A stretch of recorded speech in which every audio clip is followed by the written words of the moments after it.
Salut les potes, j'espère que vous allez bien. Bienvenue sur cette nouvelle vidéo. On va parler encore de bokeh, mais cette fois-ci c'est la pratique. Donc on va faire ceci avec deux drones différents.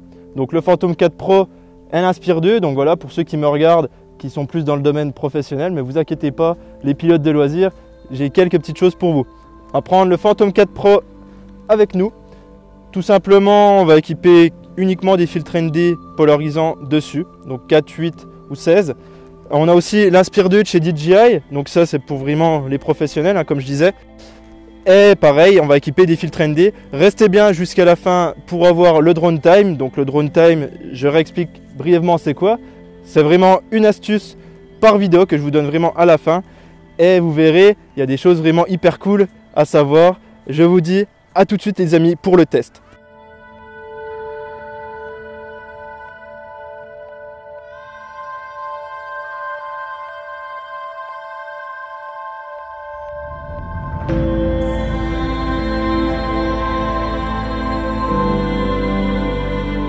Comme vous pouvez le voir sur cette photo, on est avec le Phantom 4 Pro, on est vraiment à 2 mètres de la chapelle. Et pour vous dire, il y a vraiment très peu de flou d'arrière-plan. Pourtant, je peux vous dire que le décor est quand même plutôt loin. Donc c'est un peu dommage. Voilà, on est vraiment en ouverture maximum. On est hyper rapproché du sujet et le décor est hyper éloigné. Et vous voyez, on n'a quasiment rien. Comme vous voyez, je suis en train de filmer. On n'a rien du tout en flou d'arrière-plan. Je vais tourner brièvement, hop.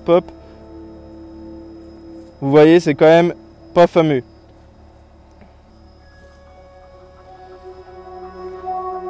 Donc voilà, tout ça pour vous dire qu'avec le Phantom 4 Pro, malheureusement, vous aurez beau faire tout ce que vous voulez, vous n'aurez pas de flou d'arrière-plan. Maintenant, on va tester avec l'Inspire 2 sur plusieurs distances et avec deux objectifs totalement différents.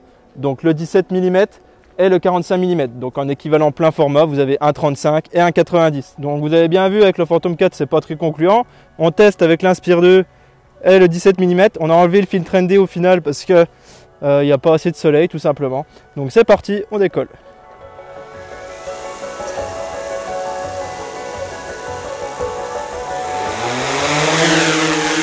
Donc là les amis, vous voyez, c'est encore pas significatif du tout sur cette photo. Il y a un léger flou, mais franchement, c'est pas encore ça. Je vais tenter de me rapprocher un tout petit peu. Hop. Donc, vous voyez quand même les arbres derrière sont quand même bien flous. Je vais tourner un peu pour que vous ayez une meilleure vue. Donc c'est déjà pas mal, hein. Le flou est déjà pas mal du tout, comme vous pouvez le voir. Hop. Vous voyez, en faisant un point d'intérêt, le flou est quand même pas trop mal.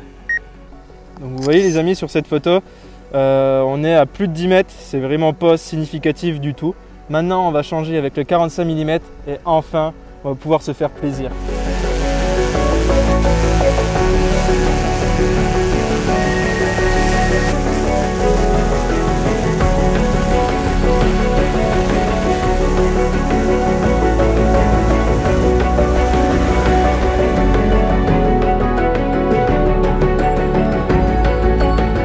Dernier vol avec le 45 mm. Vous pouvez déjà voir sur cette photo que j'ai pris au sol que la profondeur des champs est très faible. Là on ouvre à 1,8.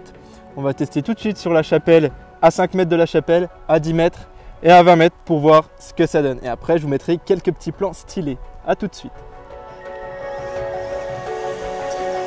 Vas-y, décolle.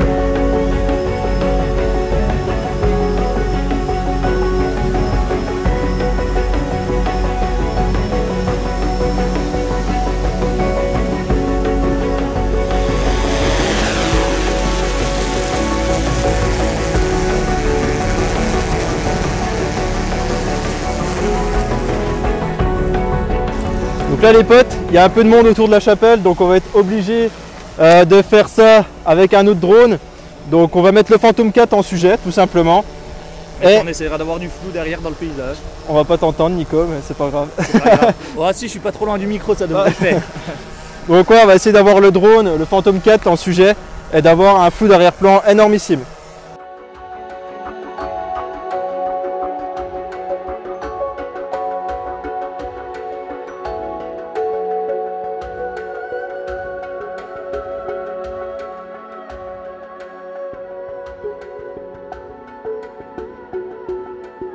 Les amis, en conclusion, avec le Phantom 4, impossible d'avoir un flou d'arrière-plan. Avec l'Inspire 2, on en a quand même beaucoup plus, comme vous avez pu le voir. Avec le 45 mm, franchement, on peut faire des trucs de fou furieux. C'est plutôt cool. Si c'est ensoleillé et que vous faites voler votre Inspire 2 quand il y a du soleil, mettez un filtre ND. N'oubliez pas de mettre des contrepoids à l'arrière. Voilà, et c'est le moment du drone time. Drone time. Donc comme je vous l'ai dit dans la vidéo, on a mis un filtre ND donc, sur tous les objectifs dans tous les cas. Le souci, c'est que la nacelle n'est plus équilibrée. Donc petite technique du chef, mettre du double face et des pièces pour faire contrepoids. Ça vous coûtera beaucoup moins cher dans tous les cas. Donc c'est simple, hop, double face. Vous prenez des pièces, donc chaque pièce a un poids différent. Donc n'hésitez pas à commencer avec du 10 centimes.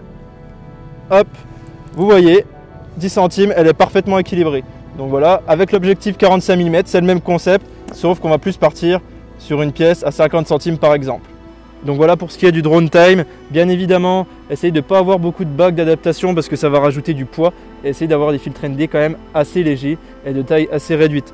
Ça, c'est vraiment le truc à savoir parce que les nacelles, dans tous les cas, elles n'aimeront pas qu'il y ait beaucoup de poids dessus. Donc voilà les amis, je vous dis à très bientôt. Ciao ciao.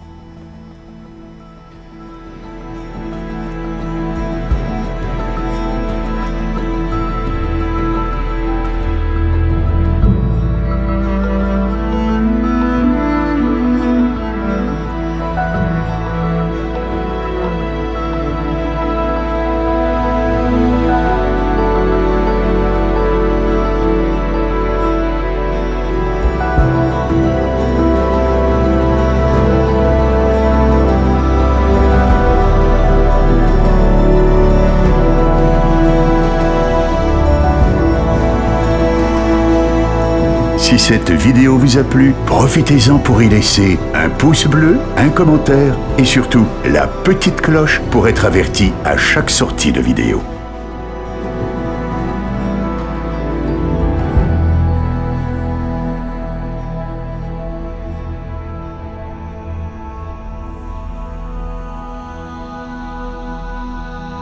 Et surtout, n'oubliez pas, dronez en toute légalité.